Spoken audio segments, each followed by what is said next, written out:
6 minus 6 gives us 0, and 6 minus 6 again is equal to 0, and 0 times 0 gives us just 0. But this answer is not correct, because according to the order of operations, which is PEMDAS,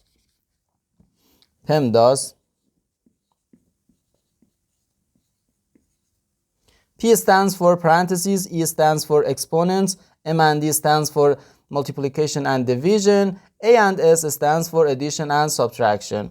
We first do parentheses, then exponents, then multiplication and division, and finally addition and subtraction. Remember that multiplication and division have equal priority, and we work from left to right. And the same applies to addition and subtraction. So here we first do multiplication, then subtraction. 6 times 6 gives us 36. Let's recopy.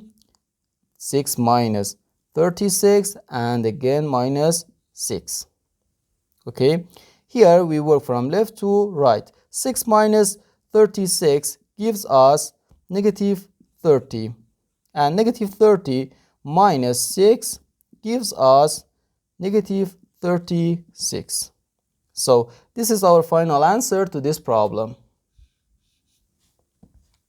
Negative 36.